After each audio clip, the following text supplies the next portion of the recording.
Good afternoon, everyone. I am Jim Scherter, and on behalf of the Mott Community College Fine Arts Gallery and Art Department, I would like to welcome you to Art Talk, our new series of talks that features professional artists and educators sharing insights into their creative processes and research. We would like to thank the Ballinger Trust for helping to make these talks possible. Our next talk will feature Megan Foldenhauer. Megan is an artist, medical scientific illustrator, and autonomist out of Ypsilanti, Ann Arbor, Michigan. Her talk will be live streamed on Monday, November 16th at 2 p.m. If you'd like to see that talk, please visit us at gallery.mcc.edu.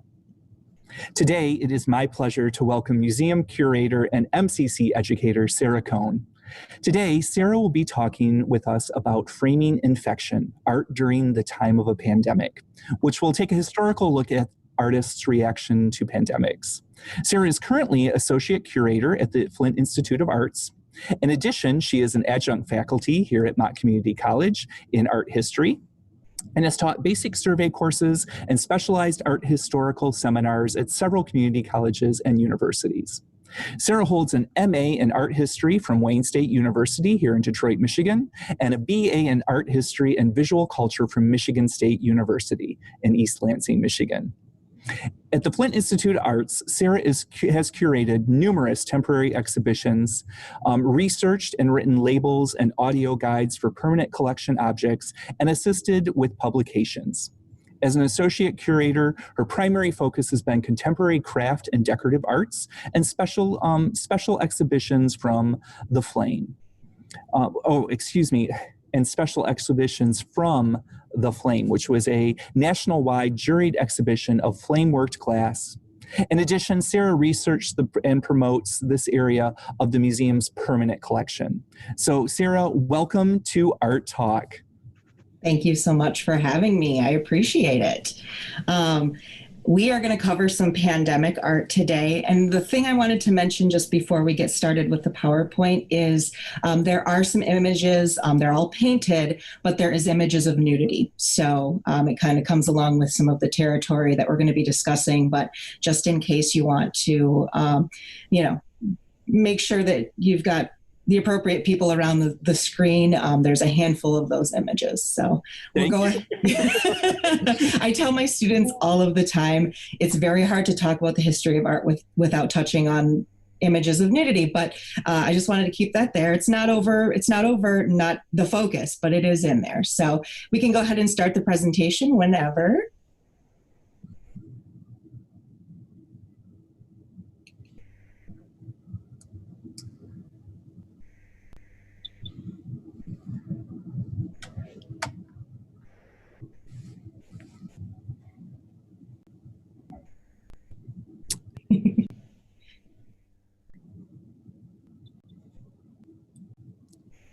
It's always great when we have little technical things, but Brian Williams, who is our amazing media services behind the scenes person running all this, is doing a fabulous job. Yes. The first slide is up. The first art picture is up. Oh, it is. Okay. So yeah, Sarah, if you see the media ed on the Zoom, everybody, we're in Zoom right now. So you can pin that screen and that's what you will see. Yes. So you can follow along with what Brian is presenting. All right. Hold on just one second. I'm going to pin this here. Fantastic. Thank you very much. Okay, let's go ahead and get started. I'm going to give me 1 second here just so I can see Brian as well. All right, so this image is just up kind of as a basic intro to this discussion. So throughout history, artists have found ways to show human expression and to talk about their experiences through art in general. But specifically, we're talking today about how artists navigate through public health crises. We are experiencing one of those obviously right now, but we are this is by no means new. So art history is full of depictions of pandemics, epidemics, and plagues. And we're going to kind of run through that today. So studying art from various global pandemics can help us learn not only about the diseases themselves, but how societies have dealt with them, or how they have not dealt with them, and how we currently can perhaps survive through our art, and how art can actually help heal. So that's what we're going to run through today. So we're going to examine some artwork from various different periods. Please know, of course, that we only are going to be here for about an hour, so we can't cover every single pandemic or epidemic that's happened in the history of the world. But I'm going to cover a handful of large ones. Some of them you're probably very familiar with, some of them maybe not as familiar with. But, if we covered everything, it would take at least an entire semester. So we're going to kind of talk about a handful. And although people from all over the world have been infected with these various viruses, the lecture today has a little bit more of a Eurocentric take. We're looking at a lot of European representations of pandemic. Now, that is not the only thing that exists out there. It just happens to be what we can kind of get in on this time frame. So just to quickly note about this first image, this is Nicolas Poussin, and this is created in 1630 or 1631, right around there. Poussin was a French Baroque artist. He is part of a period in time where artists often represented issues that were happening at their moment in a way that looked like it was happening in the past. So this particular painting, the plague of Ashdod, is about a plague that took place in biblical times. But in 1630, Poussin was likely at least aware of a major plague that was taking place in Italy. He was located in Rome at the time, but the plague outbreak was in Florence. So he more than likely had information. So while this isn't a direct depiction of what was going on at the time, it might be a representation of how he's trying to kind of deal with those issues. So basically the image is from the book of Samuel, and it's a story where the Philistines defeated the Israelites and captured the Ark of the Covenant. They placed it in one of their temples, the temple of Dagon, and soon after that, soon after the Ark left Israel and went to this pagan deity temple, the Bible describes it as soon after receiving the Ark, rats appeared on the land, and death and destruction spread. So Philistines old and young were struck by outbreaks of tumors in the groin and died until the Ark was returned to Israel. So, Poussin might be here reflecting on what's actually happening in his time period, although depicted in the past. This is pretty common when we talk about the history of art during epidemics or pandemics. It is a little rare until modern times that we have artists reacting right away. And if they are reacting right away, some of it has been lost to history, but some of it, there's reasons why artists might not have reacted and depicted the plague or depicted an epidemic in their time period, or they maybe waited a little bit, a handful of years before really delving into these topics. So we're going to see that as we kind of run through. So that's just kind of an intro slide. Now we're going to get into a little historical look at art and pandemics. So if we can go to the next slide, we'll talk about the Antonine Plague. And this, as you can see in my little, we call them tombstones, down at the bottom, the information, roughly this was made in the 19th century. It's an engraving after a painting by J. Delaunay. So this was a subject that kind of represents this ancient Roman plague, although it was depicted obviously over a century later.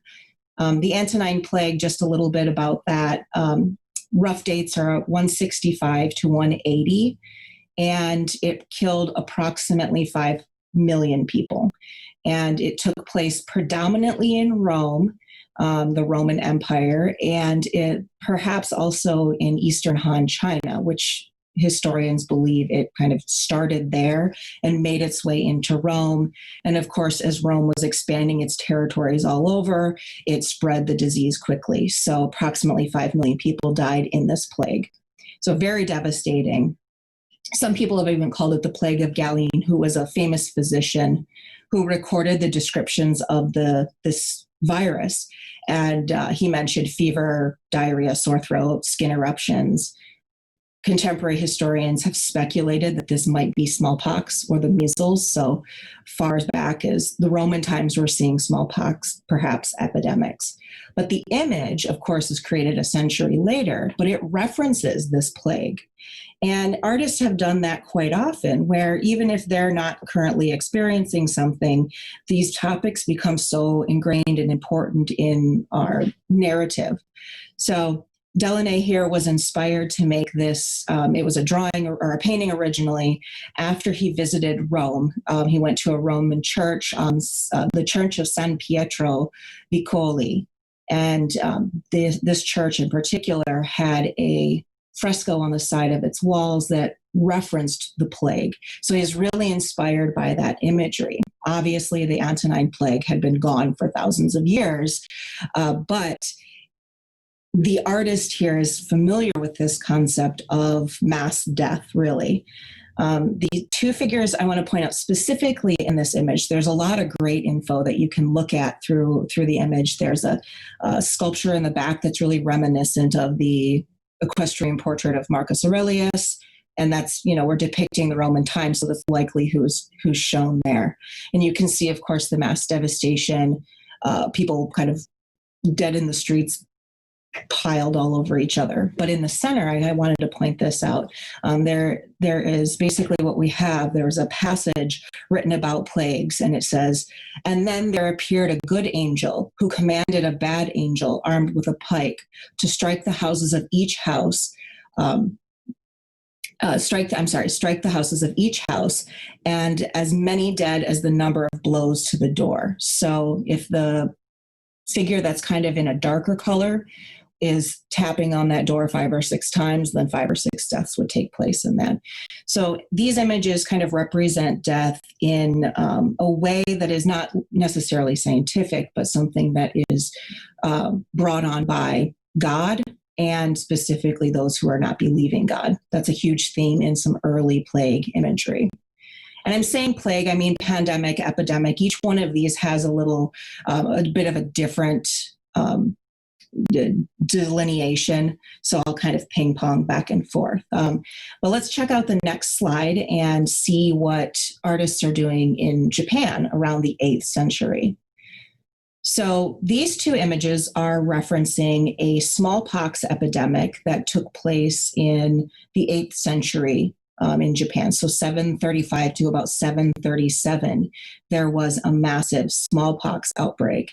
And again, when you look at these dates, these are much, much later, but the artists are representing these stories from their past. And in part, probably to connect to what is still happening, because of course, up until 1980, smallpox was still a huge issue throughout the world.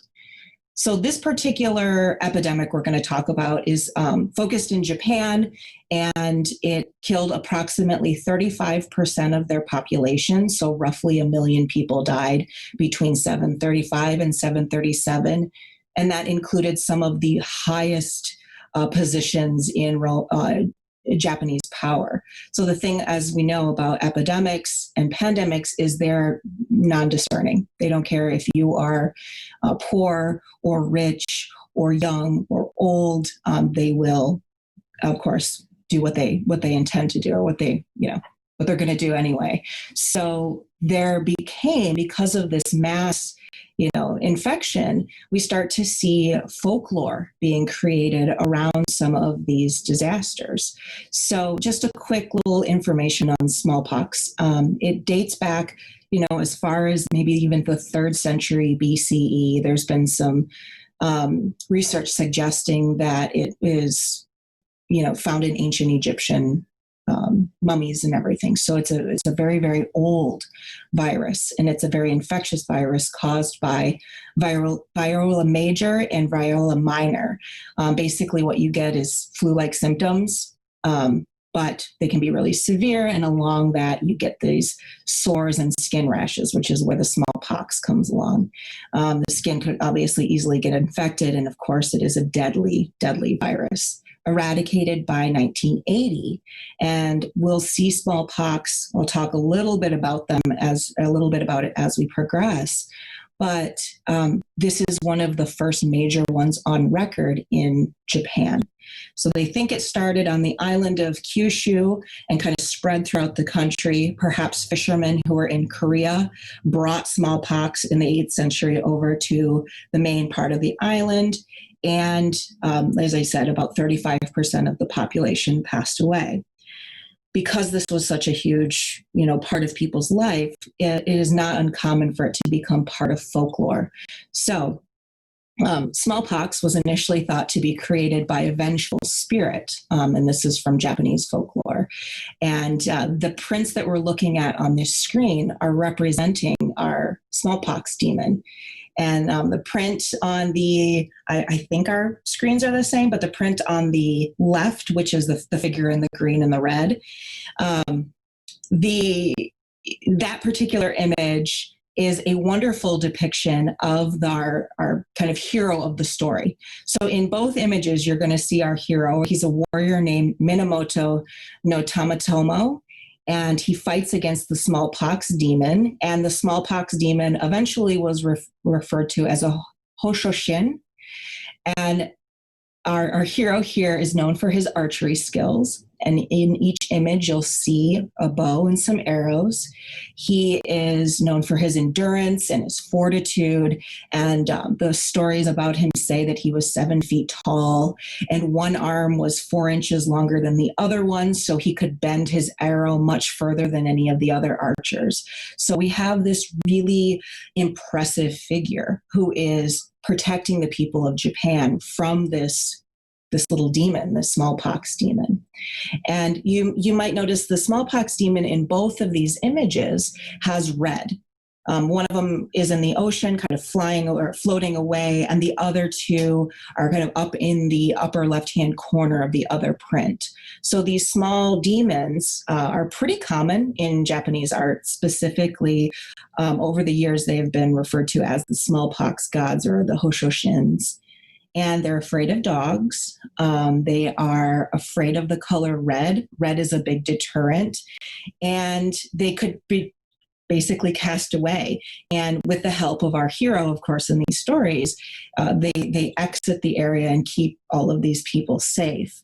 The other thing I wanted to note about the arrow is that the bow is incredibly large, of course, because he's 7 feet tall. And it said that it would take 4 humans to actually pull that bow back. So we have incredible strength in our hero, of course. So in this case, these demons are leaving. They're being chased away. In reality, people would decorate their homes in red. They would hope to chase away the virus, the smallpox gods or demons by placing effigies at the boundaries of their villages, or they would appease them with shrines. So there were things that people actually did to get this virus away because, again, it was connected to this idea of the spirits. And I always love the idea of the red being a turnoff and the dogs being a turnoff. So it's been part of our history for, millennia. Is there anything else I want to talk about with these here? So images like these offer comfort to communities, especially those who had been dealing with these issues for centuries. As I said, smallpox has been around for a very long time, and it's killed a lot of people. 1 million just in this one particular outbreak. So it's not uncommon for cultures to create artwork that is something like this, where you have a hero who is going to protect you and connecting it again to spirituality. So we'll move on to our next slide. And this is when we get into probably one of the most well-known pandemics, which would be the Black Death. So there's a number of ways that you can refer to this. I'm going to call it the Black Death because the plague is another great way to describe it. The bubonic plague is also appropriate. However, there's other strains that killed people at this time. So I'm just going to refer to this as the Black Death. So this is the Black Death of Europe. And when you think of epidemic art, this is usually what we go to. But what is really interesting when I started researching all of this is we don't have a whole lot of imagery created during the 14th century. So while people are living it, there's not a lot of art representing the Black Death. And there's a number of reasons why that could happen, which we'll talk about in a second. But let me just kind of give you some background if you're not familiar with what we're talking about here. So the Black Death was one of the worst pandemics in recorded history, with anywhere from, it depends on who you ask, 75 to 200 million people who have died. Of course, the bubonic plague has killed more over the course of history. This is just one instance, and the dates are right around 1347 to 1351. So in just a span of a few years, Europe's population was decimated. So the estimate is perhaps about 30% of Europe, the people living in Europe, died in this epidemic. People, especially in populated cities, so places like Paris or Venice, they saw much higher percentages, likely because people were living so much more close to each other. The disease spread much more quickly. And so places like that, Paris, it's estimated that 50% of their population died during the Black Death. Port cities, especially like Venice, saw up to 60% of their population pass away. So it was incredibly traumatic. And, you know, we've to this point have often talked about the Black Death as being the worst epidemic. It's caused by a virus, it's called Yersinia pestis, which can cause a bunch of different types of plagues. Bubonic is the most not popular, but most common. So if you are infected with the bubonic plague, about 80% of untreated cases died within a week or so, about 8 days. Then the pneumonic is about 90 to 95%, and the septicemic was about nearly 100% fatal. So these are really incredibly fatal viruses, and they spread through the fleas on rodents, probably originated along the Silk Road. So people traveling along the Silk Road are spreading it throughout Europe and Asia and Northern Africa. So artwork, why aren't we seeing a ton of artwork created in the 14th century? There's especially these years that the plague is raging. And there's a lot of great answers for this.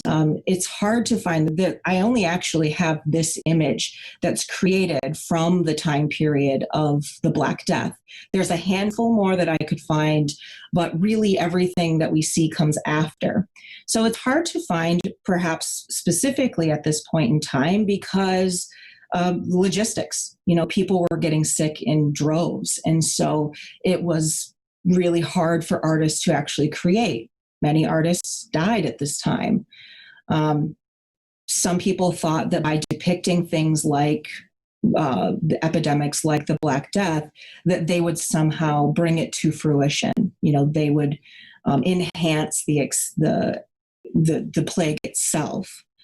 And they might not have even had a really good idea of what it looked like. And this is an interesting element because what we know about the bubonic plague specifically is that it manifests itself visually in your lymph nodes. So your lymph nodes become swollen. They're called buboes. They become swollen in your kind of armpits, neck, groin area.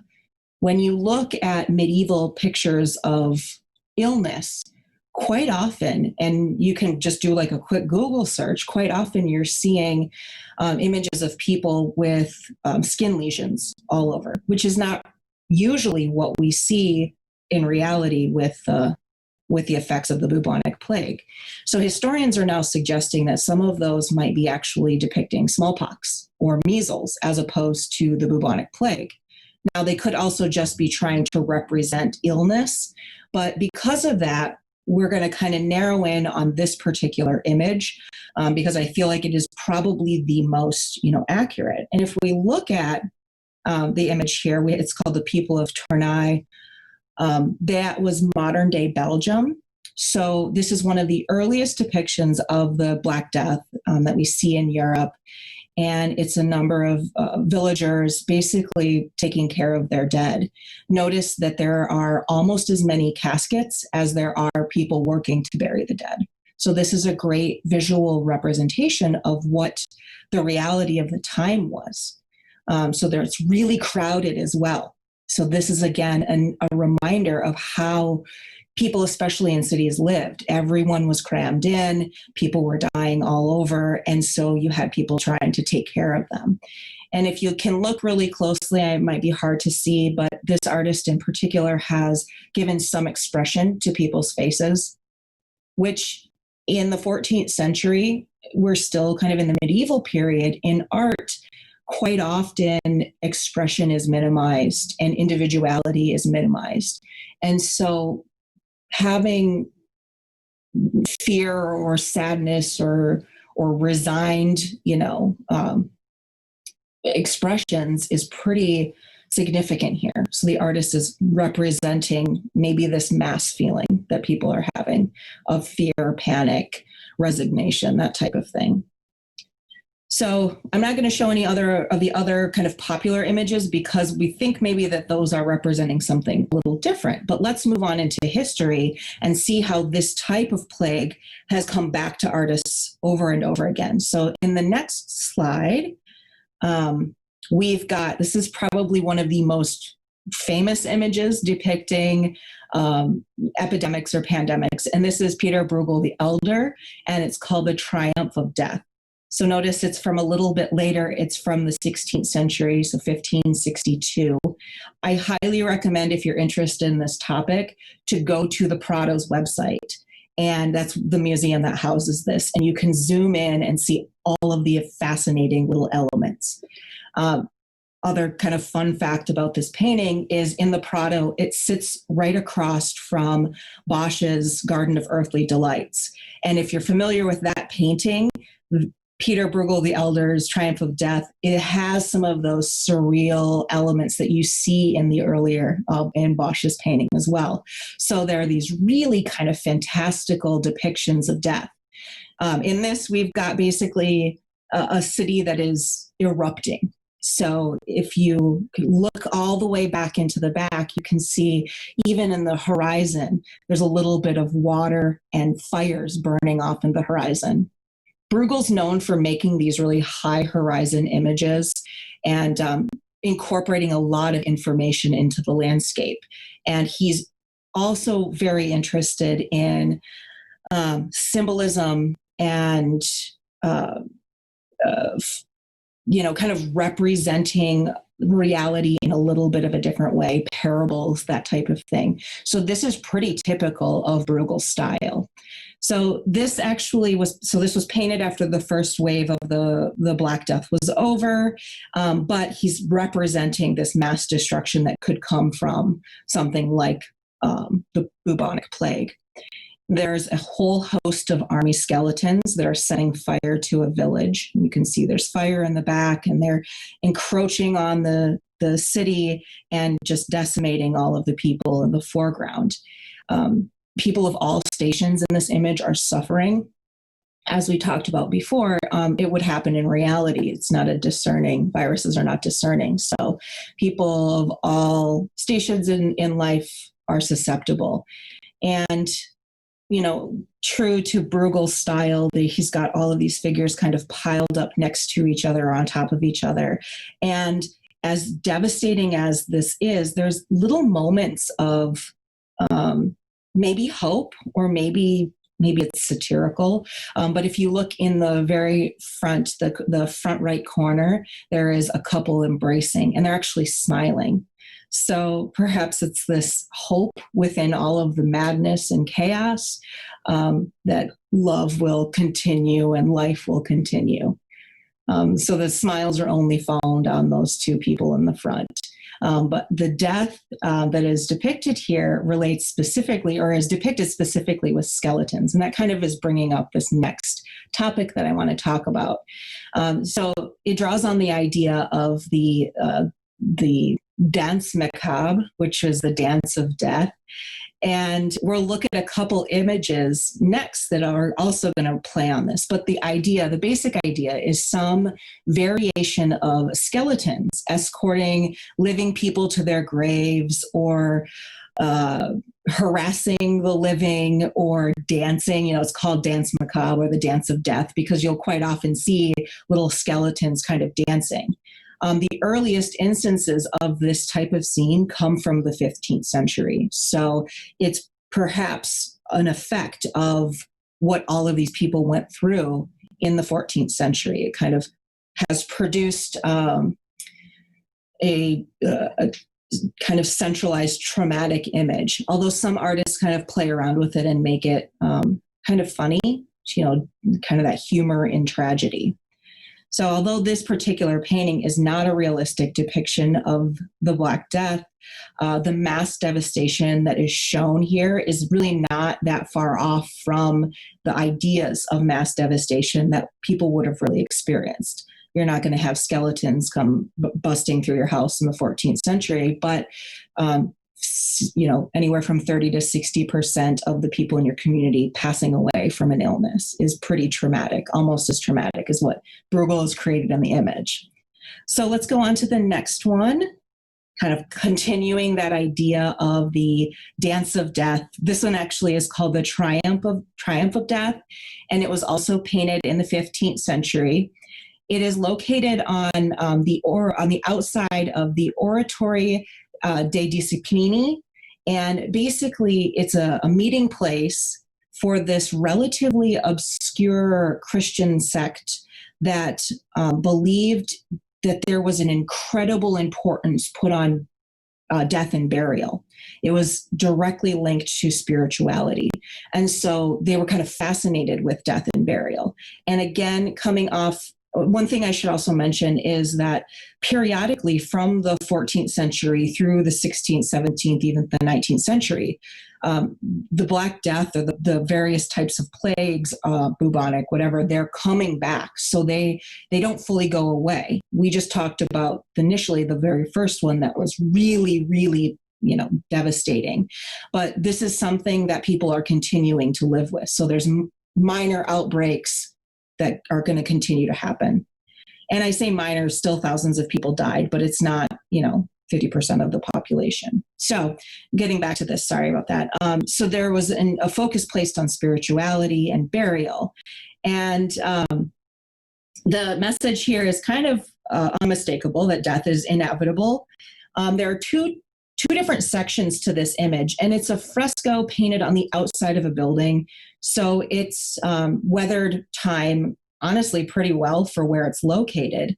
But as you can see, there's a big chunk of the bottom of it that has fallen or deteriorated. But the rest of it's still in pretty good shape. So let's look at the top section first.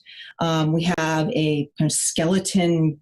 She's referred to as the skeleton queen, but we have the skeletal figure that's surrounded by two smaller skeletons who are armed and ready. If you notice, they look like they're ready to attack any of those people that are reaching towards the skeleton in the center. And then there's two banners that kind of float out from each side of this skeletal figure that's standing and looking directly at us. The scrolls basically say, only those who have offended God will suffer a painful death, while those who have followed him will receive a better life. That sentiment's not that uncommon in Christian imagery, even though the people who this was made for have a little bit of a different take than some of the Christian faiths at the time, well, the main Christian faith at the time. So it's not that uncommon, but the focus on death is a little bit unique here. In artwork, religious artwork at this point in history, you don't see skeletons as much. They're not the focus, but it's kind of along that dance of death idea. She's surrounded by living people, and they're dressed well, so likely they're wealthy, and they seem to be begging for mercy. If you look really closely at the image, it looks as though they're begging for their lives. Inside, she's standing on this little box, which is supposed to represent a coffin. And if you look closely at that as well, you'll notice there's a depiction of clearly a religious leader, a pope probably there, and next to an emperor or some sort of ruler. A pope and emperor are sure bets here. So they are already deceased, and she's standing on top of their grave or their coffin. And I know this is very very hard to see, I'm sure, on your screen. But if you look really close around the figures in the coffin, there are little poisonous animals. So there's snakes and scorpions that are kind of coming out of that grave, relating to this idea of death and the afterlife.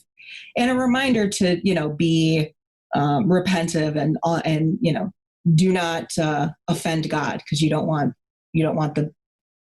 the good ending, not the bad ending. And underneath that, we have a pretty nice depiction of a dance macabre. And there are several living people kind of lined up. And depending on which historian you're asking, these skeletons that are interspersed between the people could just be skeletons that are kind of dancing around them and reminding them of their inevitable death.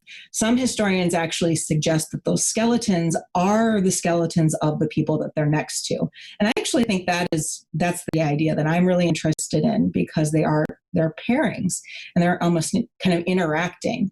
So what we would refer to this as is a memento mori, or a reminder of death. I mean, the entire image, the concept of the dance of death in general, is a reminder of death, because the artist is depicting a skeleton in some sort of a living way. Either they're dancing, they're standing, they're commanding. There's two in here that are shooting, or all getting ready to shoot. So it's a reminder of death.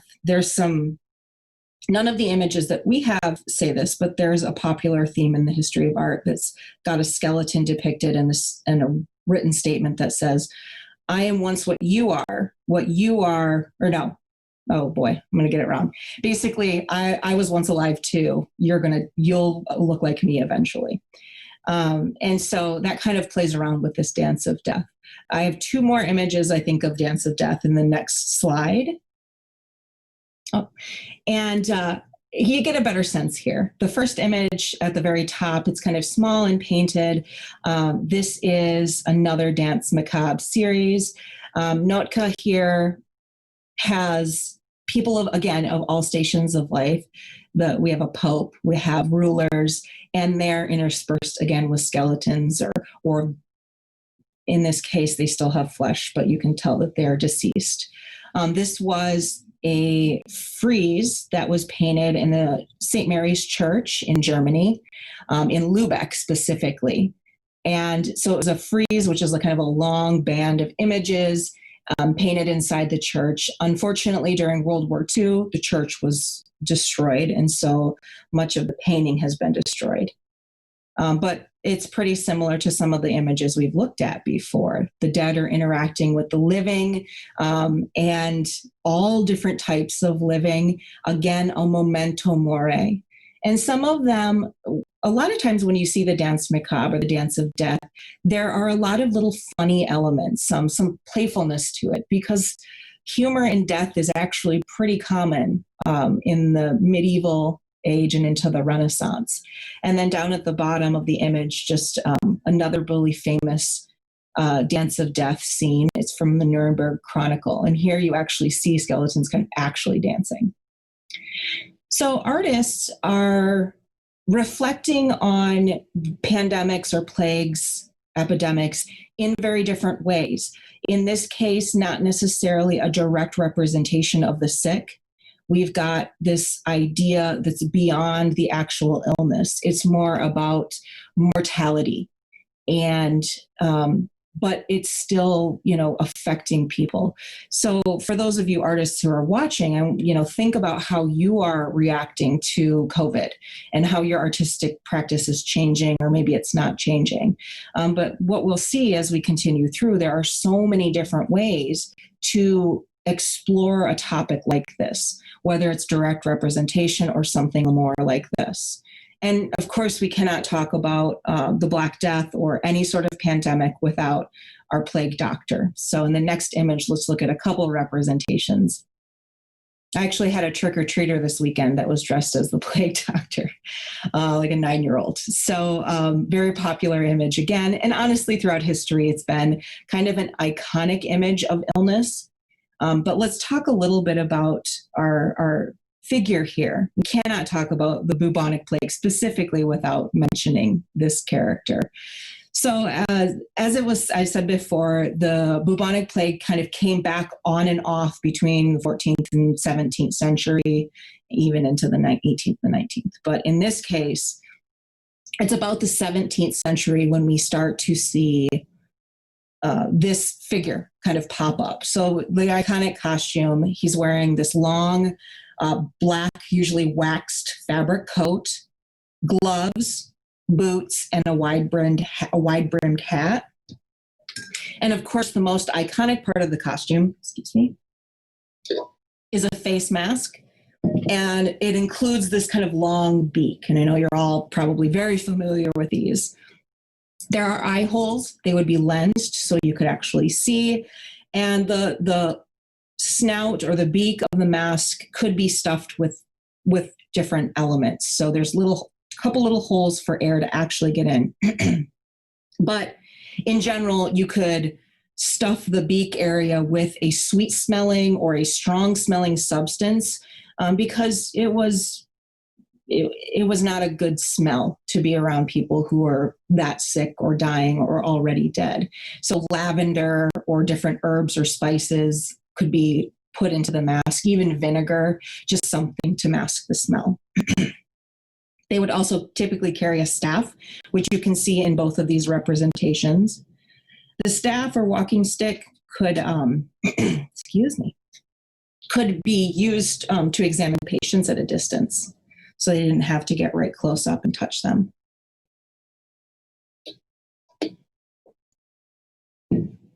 All right, so very, very typical, iconic image of someone who is related to an epidemic of the size of the Black Death. Now let's get into a little bit more of a, I guess you could say, modern depiction of the plague. So the next slide we will look at is Napoleon visiting the plague-stricken of Jaffa. This painting always has made me laugh a little just because of how propagandistic it is. So let's look at this a little bit. In 1799, Napoleon and his army invaded the Middle East. Specifically, this image is located in Jaffa, which is in modern-day Israel. And while they were doing this, his troops fell victim to the bubonic plague. So they all became very sick. And in the image here by Gross, we have the funniest representation of a leader kind of taking care of the plague-stricken. And it's all about glorification. Of course, Napoleon knew how to do that through art really, really well.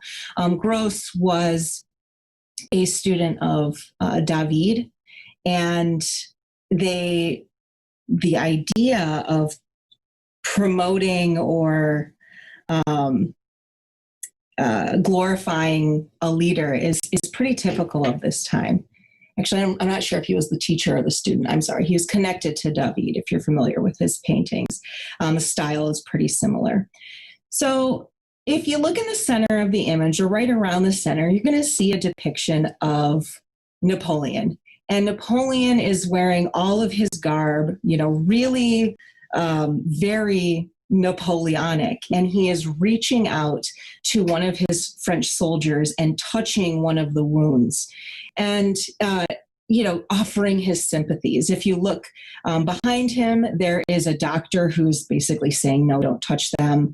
There are other soldiers who are kind of recoiling. And the image here is not about the atrocity of the plague and not about all these people who are dying. If you look in the foreground, you actually have a pile of bodies. You have people in various stages of suffering.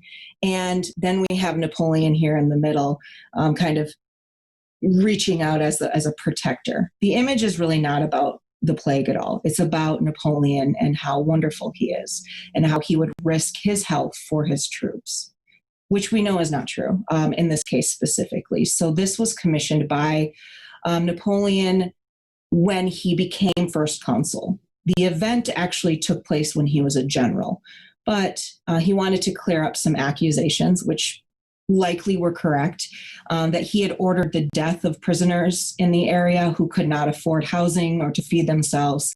And he either poisoned his troops who were dying of the plague or just left them to die.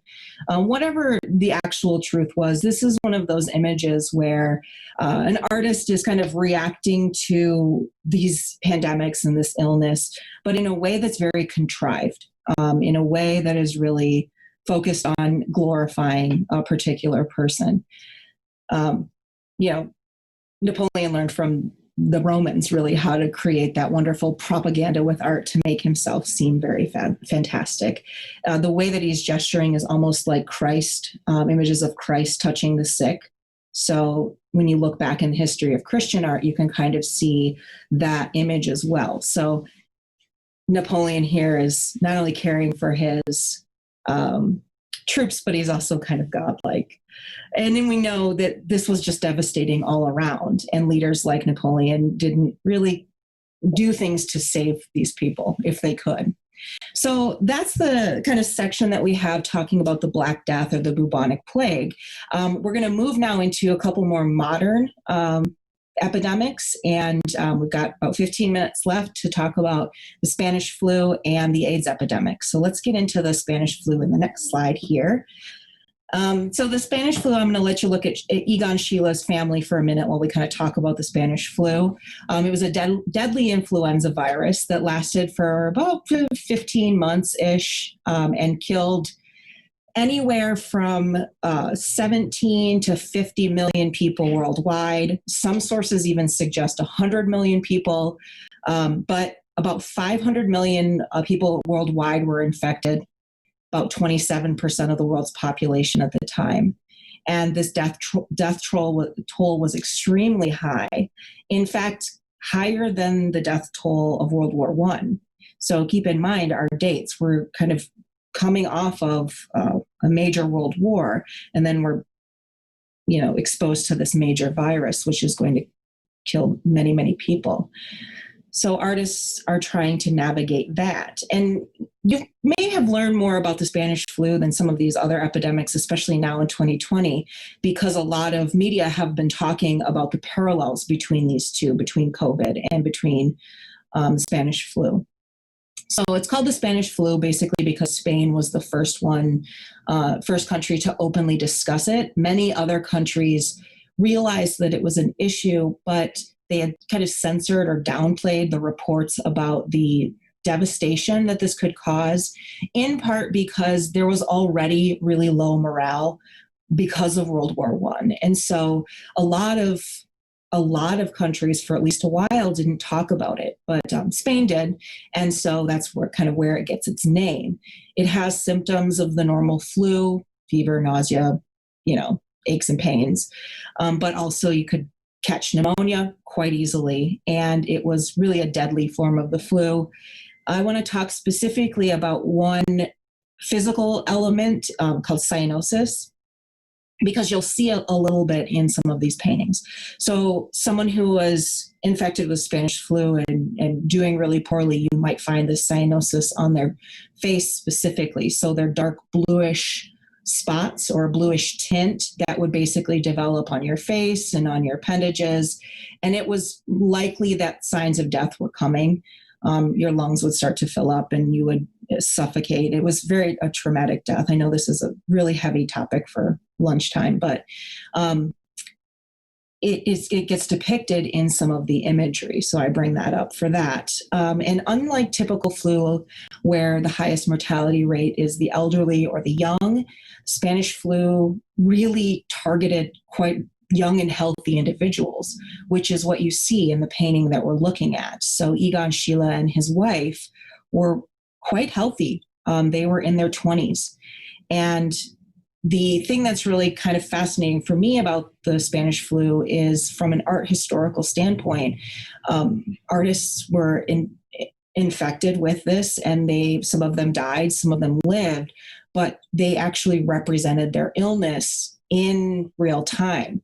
Whereas a lot of what we've looked at has been looking back to the past. This is much more contemporary. So the image that you're looking at here was painted in 1918, and Sheila was gaining popularity. He was a young artist who was becoming really well known in Europe, and he basically came down with the Spanish flu, as his wife did, too. He was in the middle of painting this family portrait. So what you have is Egon in the background. In the foreground is his wife, Edith. And then in between, kind of at the very bottom center of the image is a little infant. And that would have been his child. So Edith, at the time this was painted, was pregnant. And so the depiction is of their unborn child as an infant.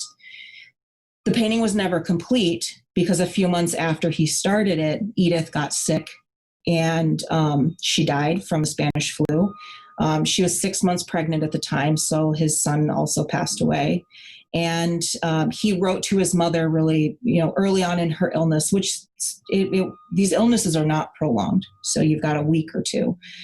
He wrote to his mother. He said, "Dear Mother Sheila, Edith got the Spanish flu 8 days ago and has pneumonia. She's 6 months pregnant. The disease is very serious and life-threatening.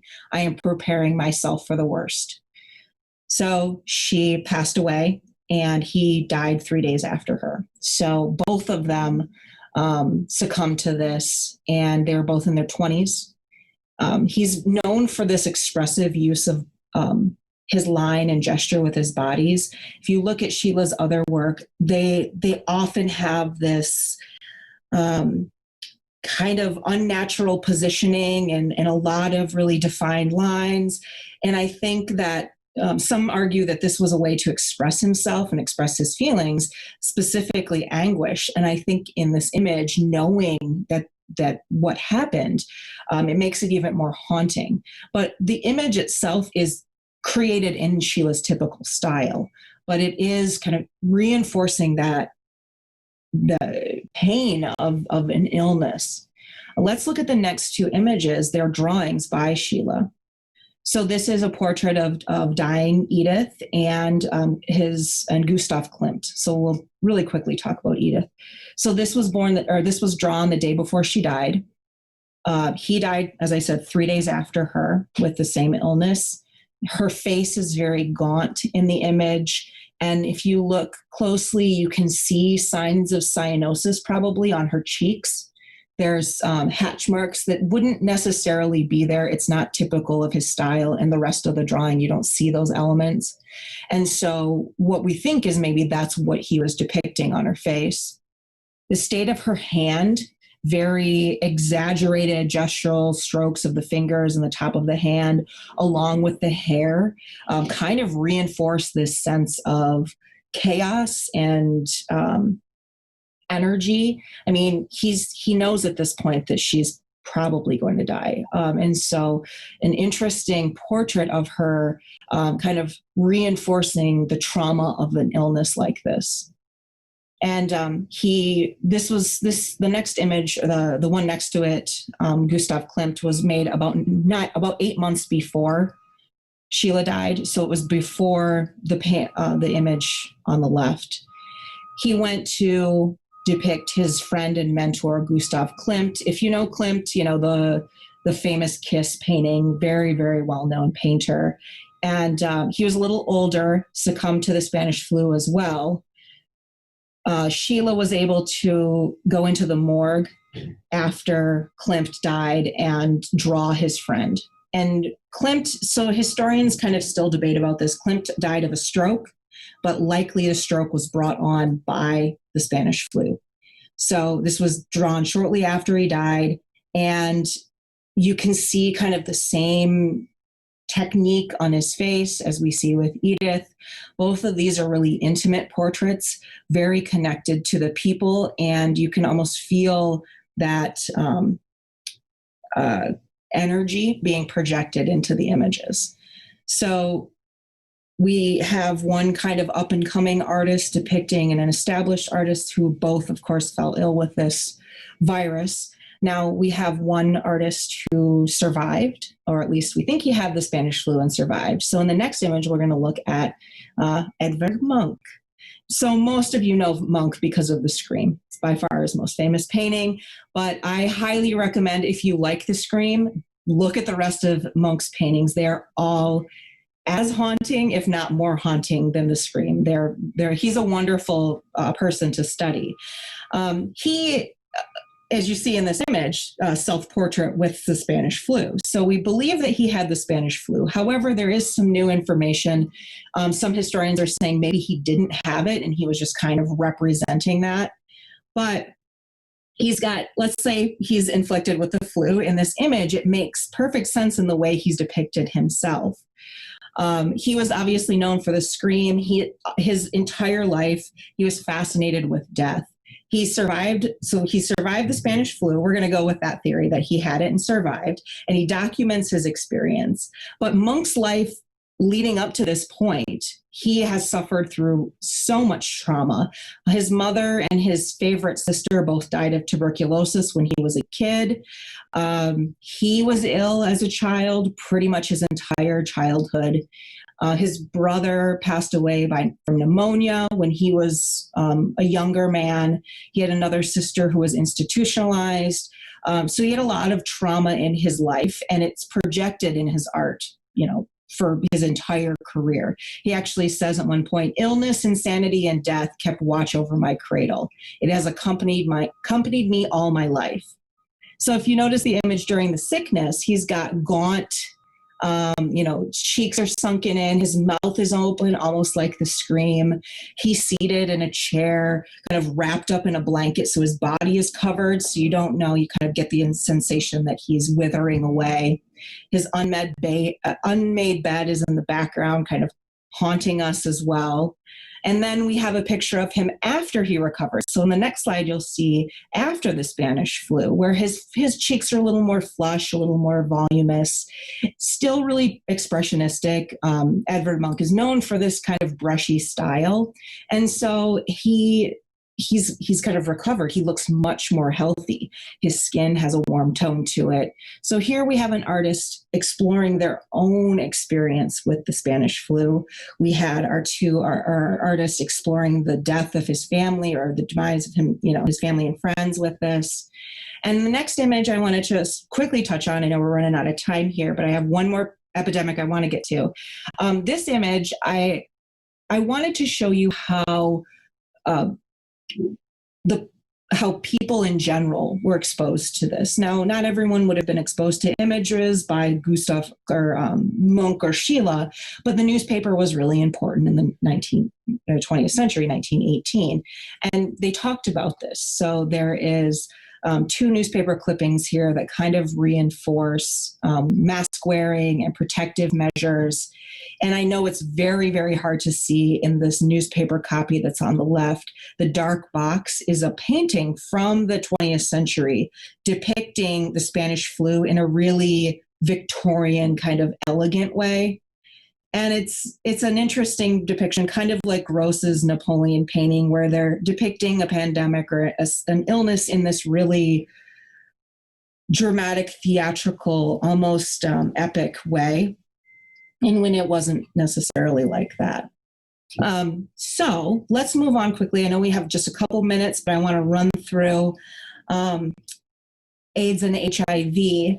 And for anyone who has questions, we can stick around after. You can email me. I know we're going to try to keep this within an hour, but I want to talk about this because, first of all, this is an epidemic that is still happening today. And it is where we really see artists in the 20th, 21st century kick up public art that is reacting to the AIDS virus and how the government has dealt with it. So since the beginning of the epidemic in the 1980s, about 75 million people have been infected with HIV. About 32 million people have died from AIDS-related illnesses. It is still very, very prevalent. There are about 690,000 global cases or global deaths from AIDS in 2019. So that's the latest statistic I could find. So people are still dying from this quite frequently. But in the 80s and into the 90s, we kind of focus our efforts on the epidemic in this particular area because it took a huge toll. So HIV probably originated in the 20s or 30s. And AIDS, the disease that's caused by HIV, was officially recognized in the early 80s. So in 1981, this is when you start to hear about HIV and AIDS. We're talking about the epidemic specifically in the 80s and 90s. And because it's largely affected, or has largely affected, marginalized communities like the LGBTQ plus community, the disease was heavily stigmatized, especially in the 80s. I would say it's better now, but it's still a very stigmatized disease. And it's fascinating to kind of get into the history. There is no cure, of course, but antiretroviral treatments can slow the cause of the disease and lead to really normal life expectancies. There's about 37 million people currently living with HIV.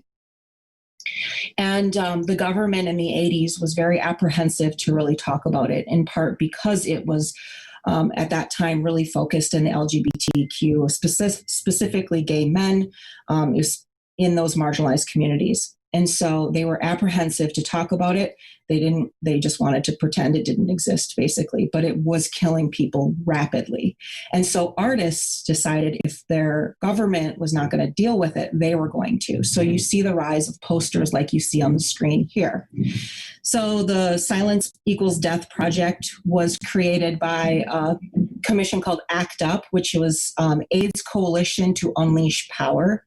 And it was a group of people who worked to improve the lives of people affected by HIV. They wanted medical research. They wanted affordable treatments. They were pushing for advocacy. They really wanted to see this come to an end. And, they formed protests and media campaigns. And posters like this are part of the media campaigns. So the pink triangle had often been connected to LGBT rights, and it shows up in a lot of their posters. So in 87, 6 gay activists in New York formed this little group called Silence Equals Death Project, and they designed the poster that you see above. And then they got other artists like Keith Haring, who is a well-known artist in New York City at this time, to also create posters to kind of get the word out, to push for more treatment, to push to really get this taken care of. So Keith Haring is known for kind of like a street artist, graffiti artist. He did a lot of artwork in New York subways, and he created a poster for this Silence Equals Death campaign. And then at the top, we've got Ignorance Equals Fear. He became an advocate in his art in the late 80s for HIV/AIDS awareness. He was diagnosed in 1988 himself, and he died in 1990. He was 31. And he, in his short life, created these really quintessential figures. If you see Keith Haring's work, you could kind of pinpoint it. They are these little silhouetted figures that are kind of moving and shaking. And in this case, one of them has their hands over their eyes, one over their ears, and one over their mouth. So kind of playing along with the idea of see nothing, hear nothing, say nothing, which is what a lot of these people felt that their government was doing. And we have a lot of proof to suggest that it is actually what the government was not doing, was listening and trying to figure out a solution. Ignorance equals fear. So there was a lot of misinformation that was being spread at the time. And what was being spread, was detrimental, very, very detrimental to the lives of these people. So the American government failed to respond, and artists took action. And it comes in many ways, like you see here. In the next image, there's another poster. So artists are becoming much more vocal and much more, they're advocating for themselves because they're not seeing that people are advocating for them. And artists who are creating this are not just, those who are suffering from HIV and subsequently AIDS, but people who are seeing that there are problems and there are issues that need to be dealt with and talked about, and education needs to happen, and it wasn't. So they often face censorship. And so, for instance, this example, the government has blood on its hands, 1 AIDS death every half hour, this bloody handprint. Obviously, if you're putting out a lot of decisive, very clearly critiquing government systems. They're not going to enjoy that. So they suffered a lot of censorship. So posters like this became handy. So they would get posted all over big cities. Some artists reacted to their own diagnoses. And the next artist we're going to look at really quickly is David Vonarovich, and this is called Untitled. I have two images of him we'll just briefly look at, but he was very critical, as many were, of the government and how they were dealing with the AIDS and HIV epidemic. He was also really critical of the Catholic Church. We're not going to look at any images that directly relate to that, but in this case, he's got this photo montage, and I know it's a little hard to see, but there's a bunch of buffalo that are jumping off of a cliff. And it's kind of a metaphor for kind of hopelessness and a feeling of doom and gloom, like this generation of AIDS victims is falling to their inevitable deaths because there is no help for them. He draws kind of parallels with this image, the AIDS crisis and the mass slaughter of buffalo in early American 19th century. And so it's kind of a historical look. You know, buffalo have this kind of quintessential American, they're iconic American animals. And so by them kind of falling to their deaths by the droves, it's a little representation of what was happening in the communities affected by HIV and AIDS. And the next image, it's a self-portrait. So the first one was taken earlier on the first image was earlier on in his diagnosis. This was later on. So this is a self-portrait where he's kind of reflecting on his own mortality. He made this about 6 months before he died. He was driving from California back to New York. He'd spent a lot of his career in New York. So he's going back for one last time. And he was driving through Death Valley, and he asked his friend, his travel companion, to stop. And they stopped on the side of the road, and he proceeded to dig basically a hole with his hands and bury himself. So here we have him kind of buried, almost forgotten, cast away, which is what a lot of artists and a lot of people felt, is that they were being cast away. The last image I want to talk about really quickly, the last artwork, is so impressive. This is the AIDS Memorial Quilt. It was started in '85 by gay rights activist Cleve Jones. Basically, how it came about was there was a march after about 1,000 San Franciscans died of AIDS. Jones basically said, write the names of your loved ones on cards and we'll post them all over the city. And he said it kind of looked like a patchwork quilt. So he started this initiative. He encouraged people to make quilt squares dedicated to their loved ones. He made the first one dedicated to his friend, and the public response was so overwhelming that, you know, squares from all over the world were sent to San Francisco. Initially, he suggested a 6 by 9 foot size for your square. Decorate it however you want to. 6 foot by 3 foot. He said that's about the size of grave. So, you know, he felt like people were being tossed aside. And so the grave size kind of has a deep symbolism there. So just some kind of quick facts about this. In '87, the quilt was displayed for the first time at the National Mall in Washington. There were 1,920 panels at the time. And then the quilt became so popular and such an iconic element of the AIDS epidemic that it started to travel around the country and then around the world. By the time it was displayed for the second time in 1988, it had 8,288 panels. So it had grown exponentially.